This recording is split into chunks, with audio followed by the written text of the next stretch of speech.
Petri Wine brings you Basil Rathbone and Nigel Bruce in the new adventures of Sherlock Holmes.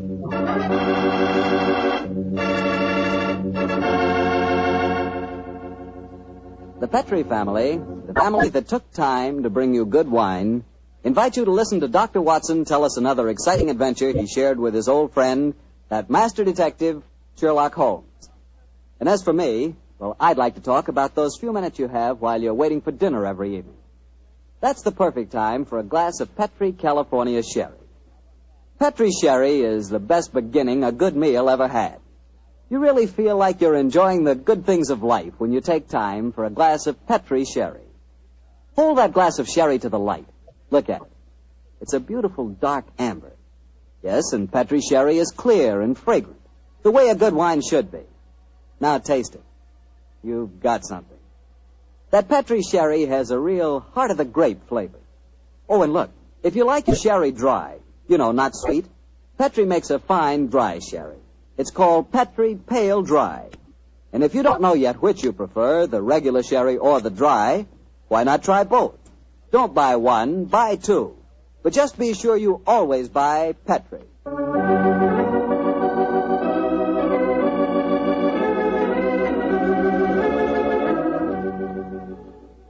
And now let's look in on our old friend, Dr. Watson. I'm sure he's expecting us.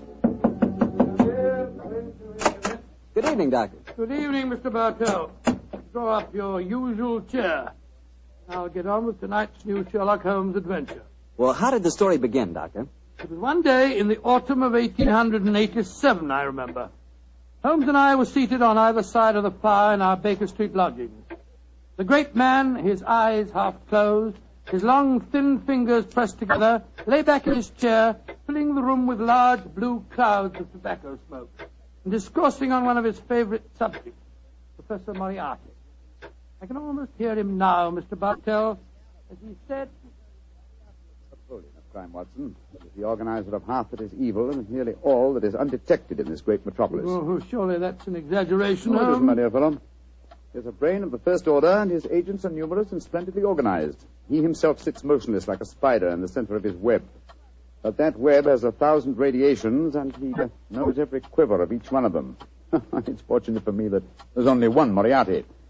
If every criminal were equally astute, I'd be in bankruptcy within the year. I don't think you need to worry about bankruptcy, Holmes. As I came in just now, I picked these letters up from the whole table and slipped them into my pocket. Here you are. Oh, thanks, old chap. They didn't look like bills to me. I observed the crest of the Duke of Carlisle on the top envelope. Oh, dear me. 500 guineas. His Grace is extremely generous in his evaluation of my services. I don't agree. After all, you did save him from a shocking scandal. Oh, listen to this, Watson. I seen you yesterday when you come to the cricket match. You wasn't watching the cricket. If you value your life, keep your filthy long nose to yourself. And it's signed Joe the Butcher. Long nose. Who on earth, Joe the Butcher? A minor criminal that I was instrumental in sending to prison for a short term. He flatters himself, though. I was watching the cricket. No idea that Joe was back in practice again. I must keep an eye on him. Hello. Letter on Carlton Hotel stationery. Now, I said, this is interesting. Very interesting. Oh, what's it say, Holmes? Dear Mr. Holmes, I've been informed that you are a man of ability and discretion. My life is in grave danger, and I need your help.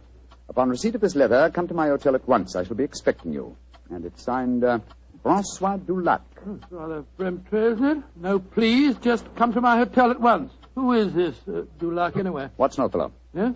We were talking of Moriarty just now. I have a feeling that this letter may lead us to him. Well, what makes you say that? Francois Dulac, the writer of this letter, is recognized in France as the one indisputable authority on the paintings of Jean-Baptiste Greuze. Well, I still don't see the connection with Moriarty. If there is one thing Moriarty loves, more than the dazzling abstractions of mathematics and even more dazzling achievements of crime, it is the paintings of Greuze.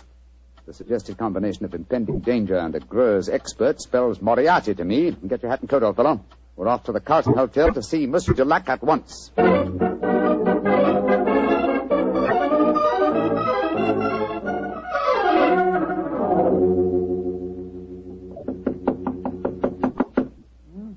is room 212, all right, but there's no answer. I'll knock again.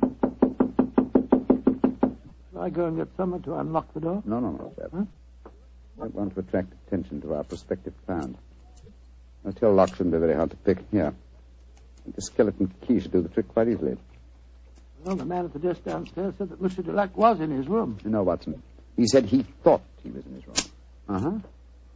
Easier than I anticipated. Come on, let's go in. Doesn't look as if anyone's occupying this room. No signs of any personal belongings. No clothes hanging in the wardrobe, no luggage. And yet he is still registered here. Hello. What's this stain on the carpet by the bed here? Great Scott, is it... It's a blood stain, Watson. Blood stain? And the stain is still damp. I'm afraid we're too late. Come on. We can do no more good here. You're not giving up, Holmes? No, of course not, my dear fellow. Let's see what we can find out from the hotel manager. I refuse to believe that in the 19th century a distinguished foreigner can vanish into thin air.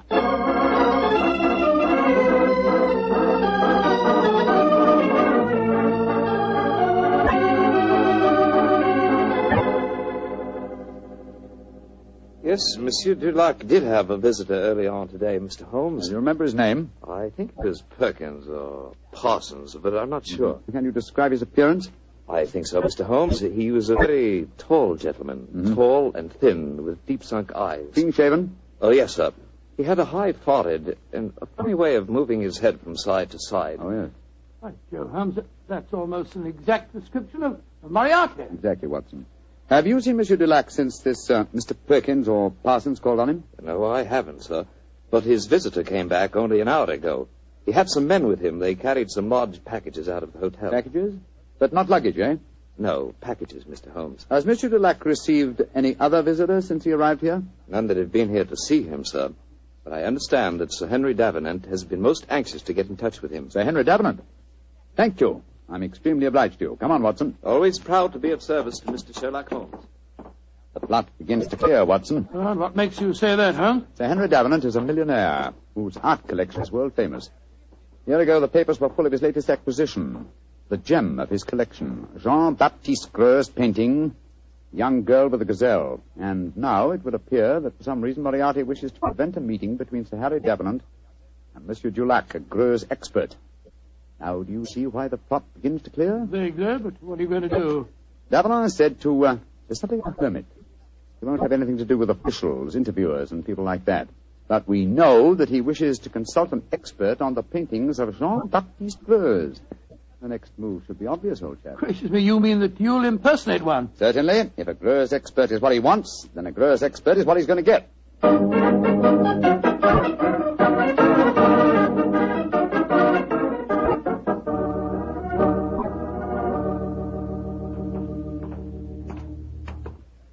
Holmes, I must say your disguise is amazingly effective. Monsieur, you do me the great honor. If I appear convincing to the astute Dr. Watson, how can I fail to convince Sir Henry Davenant? Oh, my dear fellow, it's marvelous. Appallingly good. Yeah. Here we are, sir. Sir Henry's house. Now, let's hope for the best, old fellow.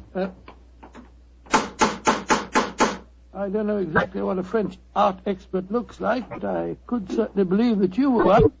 I only hope that I can be equally convincing in the role of a patron of the arts. You certainly look your part, old chap. Good afternoon. Can I help you? My name is Vernet. André Vernet. I am most anxious to make the acquaintance of Sir Henry Davenant. I'm afraid that Sir Henry is extremely difficult to see, sir. I can tell him you're here, but he very rarely gives interviews. That is a great disappointment to me. Perhaps you would just go and tell him I am a pupil and a disciple of the great Francois Dulac. I will do what I can, sir. Come in, won't you, gentlemen? If you'll wait here for a moment, I'll take your message. What was the name again, Vernet, sir? André Vernet, and this gentleman is Mr. Watson. Very good, sir. Well, we got into the house. Now let's hope that you can impress the master of it. Not as easy a task, I fear, old fellow. I've had to match opinions on the paintings of Greux with an expert. Your knowledge of the subject is somewhat sketchy, I'm afraid. Yes, and mine is absolutely nil. Greux was a naturalistic painter who flourished at the close of the 18th century, and though his paintings command a fabulous fee in this day and age, he himself died in great poverty. Shh. Someone's coming. Monsieur Vernet, will you and Mr. Watson come with me, please? Sir Henry is most anxious to meet you. Merci, mademoiselle. My name is Violet Jackson. I look after Sir Henry's art collection. Indeed, a very pleasurable job, I'm sure, my dear. From what I hear, he has a magnificent gallery. He has one of the finest in the world. Yes. His latest acquisition is the famous young girl with the Gazelle by Greuze. Oh, but I'm sure you know all about that, Monsieur Vernet. I think you said in your message you were a student of the great Dulac. I have that inestimable privilege, mademoiselle. Oh, this is Sir Henry's study.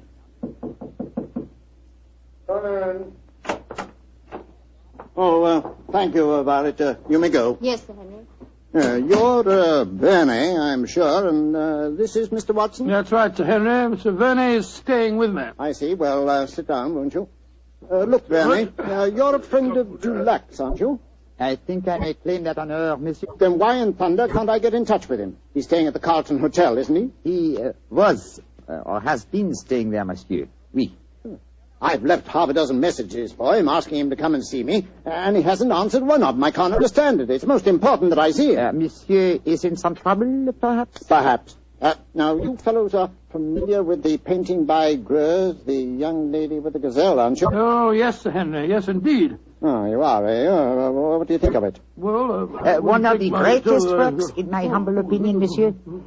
Of course, I have only seen a reproduction, but it seemed to me to have a freshness and vigor of the flesh tints, a great firmness and brilliance of line. You are indeed fortunate to own it, monsieur. Don't know how fortunate. It cost me £40,000. I still say you are most fortunate, monsieur. Would you grant me the honor of to examine the original? Well, I don't know whether I ought to. I've had to guard it very carefully ever since this... Well, but perhaps in your case I can make an exception. You received threats regarding the painting, Sir Henry? Yes, I have, Mr. Watson. And they've worried me so much that I've even thought of engaging the services of a private detective. Oh, indeed, monsieur. Very interesting. The Duke of Carlisle strongly recommended a fellow by the name of Sherlock Holmes. I was seriously thinking of going to him. Instead of which? He has come to you, Sir Henry. In fact, it will save us all a lot of time, I'm sure. Well, what kind of horseplay is this, sir? Who the devil are you? My name is Sherlock Holmes. Then why do you come here masquerading as a French art expert? Because I'd heard of your aversion to giving interviews, and I wanted to see you urgently.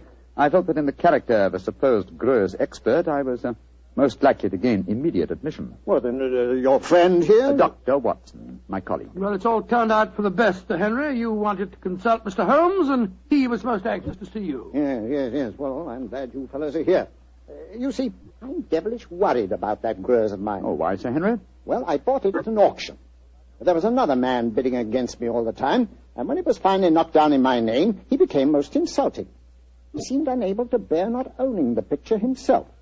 He told me bluntly that I wouldn't enjoy it long. Well, I didn't think much about it at the time, but lately I've been receiving postcards repeating the threat. I don't like it, that's a fact. Well, you've kept those postcards, I hope, Sir Henry? No, threw them in the fire where they belong. Oh, that's a pity, sir. Can you recall the name of this bidder at the auction who threatened you? No, didn't know his name. Can you describe his appearance? Well, let me see. He was tall, clean-shaven. And a curious habit of moving his head from side to side. Moriarty again. Yes, old chap, my supposition was correct. Now, tell me, Sir Henry, is the painting safely guarded? Well, I'd say that it was impregnable, Holmes. It's not in my regular galleries. I had a special strong room built for it when I started to receive these threats. It has a lock to which only I know the combination, and a special clockwork device that so controls the room that even I can only enter it during certain daytime hours. And yet, Sir Henry, with such thorough precautions, you appear to be frightened. Why? Well, I hardly dare trust my own shadow, Holmes. But as you possibly know, one of Greuze's pupils, a certain Madame Ledoux, imitated his paintings most successfully. Several of the experts were fooled. I confess that I've been frightened lately, since I received the threat, that a clever man might try and substitute a fake painting for the original, if indeed he hasn't already done so. That's why I was so anxious to get in touch with Dulac. He'd know a fraud at once. A substitution would be impossible if you're the only one that knows the combination to the lock of the strong room. Well, that's what my logic tells me too, Doctor. And yet I'm very uneasy, I must confess. It's still daylight, Sir Henry. Would it be possible for us to examine the painting now? Well, certainly. By the way, what happened to Francois Dulac? Did he leave the Carlton Hotel? He did, sir. The circumstances of his departure made us distinctly uneasy. In what way? His room was empty. There were no signs of luggage, and yet...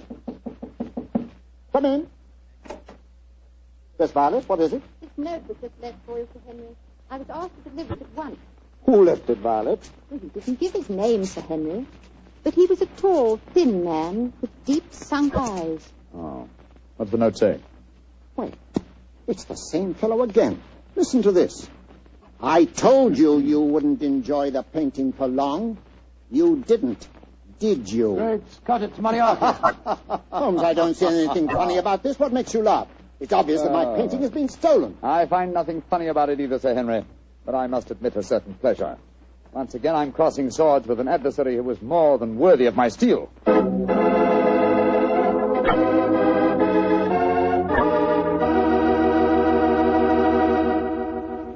You'll hear the rest of Dr. Watson's story in just a second, so I'm just going to remind you that Petri Sherry could really be called the all-round, all-American wine. That's right, Petri California Sherry. Now, the reason I say that is because Petri Sherry is not only a swell before dinner wine, but it's a perfect wine for almost any occasion.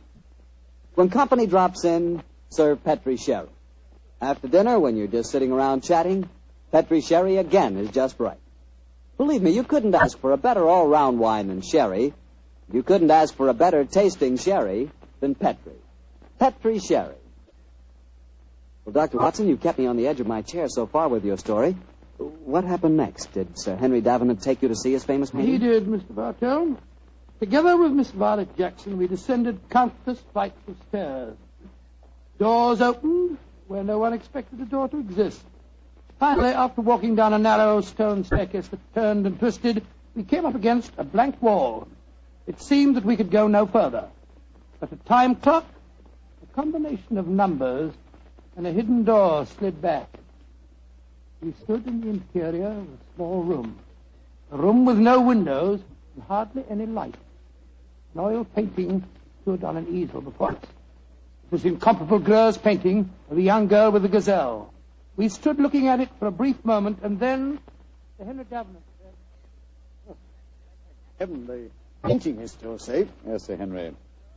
If it still is the same painting. It looks the same, Mr. Holmes. Yes, it does to me. The fact remains that only Francois Dulac could tell us if it is the same or a brilliant copy. Yes, and Monsieur Dulac has been silent. So it would seem. Of course, we could ask the experts at the British Museum to pass judgment. Yeah, but how could it have been stolen? It'd be impossible to smuggle it out of here and replace it with a copy. There's only one way of being absolutely certain. With your permission, Sir Henry, I should like to make a test. You're going to take a sample of the paint, Mr. Holmes? Yes, that should give us certain proof. Well, very well. Yeah, you'd better do it, Violet. But be careful. Remember, the painting cost me £40,000. A minute fragment of paint will be sufficient for the test, won't it, Mr. Holmes? Yes, indeed. With my fingernails, Sir Henry, I'll scratch off a tiny sample. Personally, I think it's a dash fine bit of work, whoever painted it. There you are, Mr. Holmes. Is that enough paint Splendid, for Miss you? Jackson, splendid. Thank you. Please put it on this envelope for me, will you? That's it. And now, Sir Henry, I shall return to Baker Street and analyze this paint. Within an hour, I shall be able to tell you whether the painting is worth £40,000 or a plug farthing.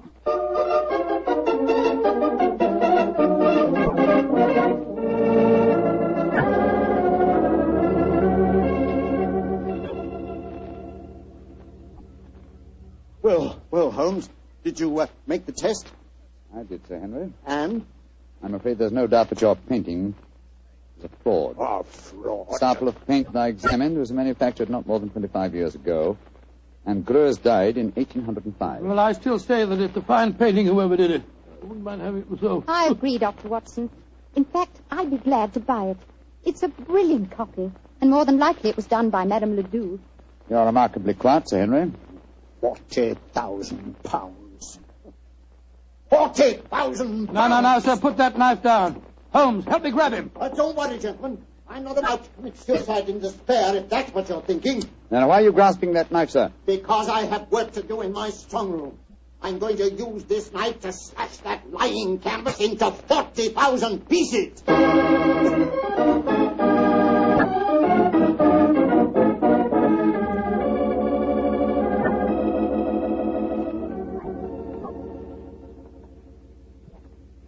Yes, well, I suppose you're right, Violet. It was childish to mutilate this daub. It's a brilliant fraud, Sir Henry. I'd like to have it. I'll buy it from you gladly. Buy it from me? You can have it. Go and make arrangements to have the wretched thing taken away at once. I don't want any frauds in my collection. Yes, Sir Henry, and thank you. Now, Mr. Sherlock Holmes, I'll pay you any fee you name if you can tell me how the original painting was stolen. Well, Sir Henry, the how must here precede the who. And the how, I must confess, seems impossible. Yes, I agree. This is the sealed metal room. The only entrance is through the door. That has a combination that only you know, Sir Henry. Perfectly true. It's impossible for anyone to enter this room without my being present. Or I would have sworn it was. Let's examine these walls, Watson. Might be a secret panel. Ventilator. No method of entrance here. Huh. Well, you'll find no flaws, I'm sure. This room is built like a giant safe. And the time lock on the door is equally solid. Is the time lock working now? Yes. It started 5 minutes ago when we opened the door. But don't worry. It's perfectly safe with the door open. But when the door's closed, it couldn't be reopened again, I take it, Sir Henry. Not until the morning, Doctor, no. I had the lock specially designed. Very ingenious. This presents as pretty a problem as ever I've tackled, Sir Henry. A large painting stolen and a fake one substituted in a sealed room to which only you have access. I must confess the how seems utterly impossible. Remember what you always say, Holmes. Throw out the impossible, and whatever remains, no matter how improbable, must be the possible. Let's consider the who for a moment. Is your butler absolutely reliable? Absolutely. And how about Miss Jackson? Oh, completely trustworthy. Brought letters of recommendation from most of the leading art galleries in London. Intelligent, too. And serious-minded.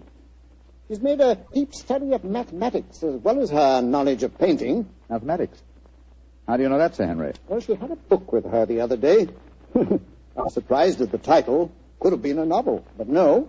It was called The Dynamics of an Asteroid, and it was inscribed to her by the author. Dynamics of an Asteroid, and inscribed to her by the author.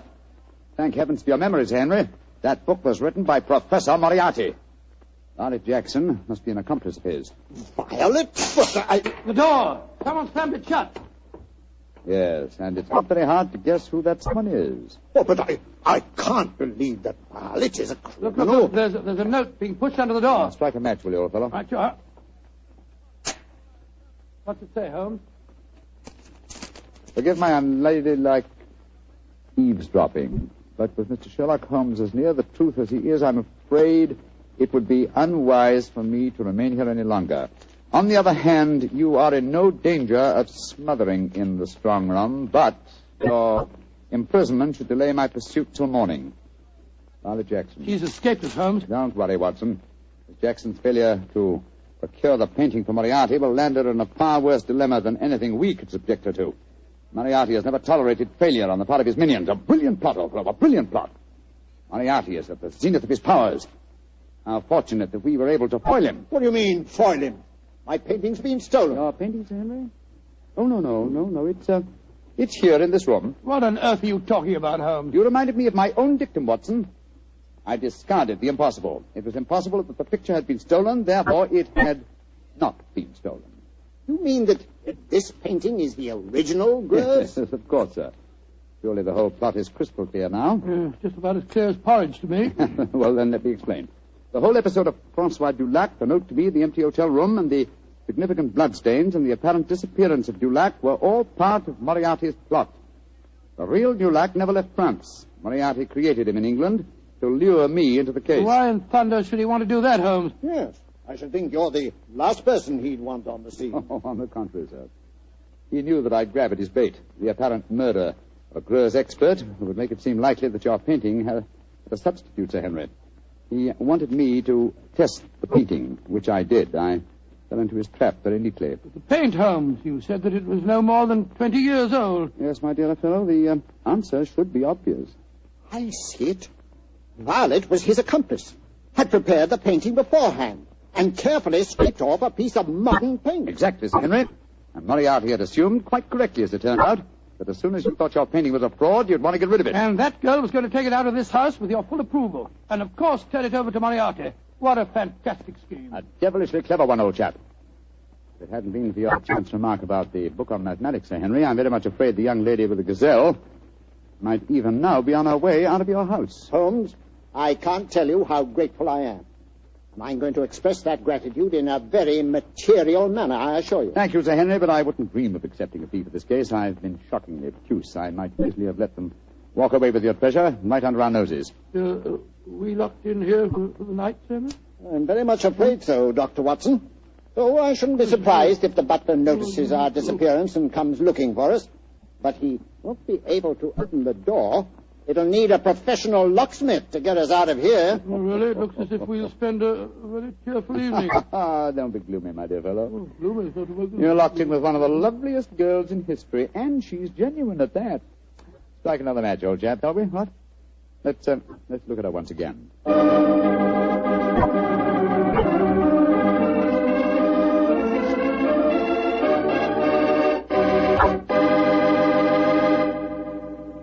Doctor, that was not only a swell story, but I really learned something. Oh, good, Mr. Bartell. And just what did you learn? Well, this fellow Greuze, the painter... Yeah? I know this must sound stupid to you, but until you mentioned his name, I'd never heard of him before. Holmes mentioned his name to me. I've never heard of him before either. But then... we'll never learn about the good things in this world unless somebody tells us. Exactly. That's the way I feel about Petri wine. Oh, no. Wait a minute. Here's the way I look at it. There are thousands of people who know about Petri wine and love it, right? Yes, but even though it's a wonderful wine, there must be some people who don't know about it. So I tell them about it. And I tell them about the Petri family and how they've been making wine for generations and how they've been handing on down from father to son, the fine art of turning luscious grapes into delicious wine. Yes, and when I tell them that the name Petri on a bottle of wine is the personal assurance of the Petri family that every drop of wine in that bottle is good wine, well, that's all you have to know. So it adds up to this. If you want a fine wine for any occasion, you want a Petri wine, because Petri took time to bring you good wine.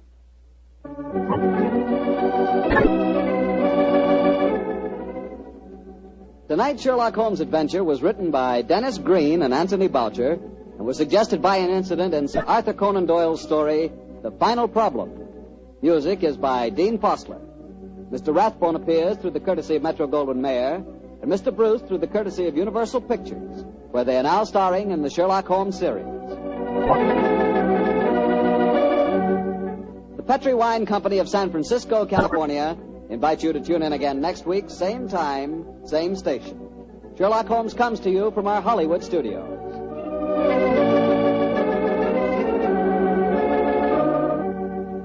This is Harry Bartell saying goodnight for the Petri family. This is the Mutual Broadcasting System.